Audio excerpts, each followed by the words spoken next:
আসসালামু আলাইকুম। Welcome to ল সেবা। সঙ্গে আছি আমি অ্যাডভোকেট শাকিল আহমেদ। আমরা নিয়মিত কথা বলা শুরু করেছি যে এবারে ইনকাম ট্যাক্স আইনে কী পরিবর্তন আসতে যাচ্ছে। আমরা দেখেছি এবার সেকশন ৩৯ অর্থাৎ ধারা ৩৯ এ একটি পরিবর্তন আনা হয়েছে। এটি হচ্ছে ভাড়া হতে আয়।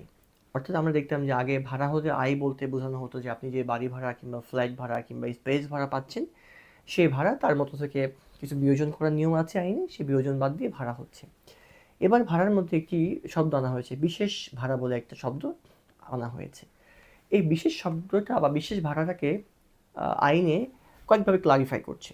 যেমন ধরুন, আমাদের বাড়িওয়ালারা যখন অ্যাডভান্স কোনো নেয়, অর্থাৎ আপনি বাসা ভাড়া নিচ্ছেন, আপনাকে হয়তো ১,০০,০০০ টাকা অ্যাডভান্স দিচ্ছে কিংবা ২ মাসের ভাড়া অ্যাডভান্স দিচ্ছে।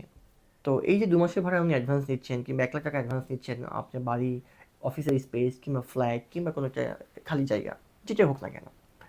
যদি সেই অ্যাডভান্সটা মানে ফেরতযোগ্য হয়, যে আপনাকে পরবর্তীতে ফেরত করে দিবে কিংবা সমন্বয় করে দিবে। আপনি হয়তো প্রতি মাসে ভাড়া হতে একটা পার্সেন্টেজ কেটে যাচ্ছে। যদি সমন্বয় কিংবা ফেরতযোগ্য হয়, আইন বলছে, তাহলে আপনি যে টাকা অ্যাডভান্স নিয়েছেন তার 10% টাকা বিশেষ আয় হিসেবে যুক্ত হবে আপনার বাড়ি ভাড়ার মধ্যে। অর্থাৎ আপনাকে পুরো অ্যাডভান্সের 10% টাকার উপরে আপনাকে কিন্তু ট্যাক্সেবল হিসেবে যুক্ত হয়ে যাবে। দেন সেখান থেকে আবার বিয়োজন হবে, তার উপরে ফাইনাল আপনাকে ট্যাক্স দিতে হবে। কিন্তু আপনাকে বাড়ি ভাড়া হিসেবে যুক্ত হয়ে যাবে 10% টাকা।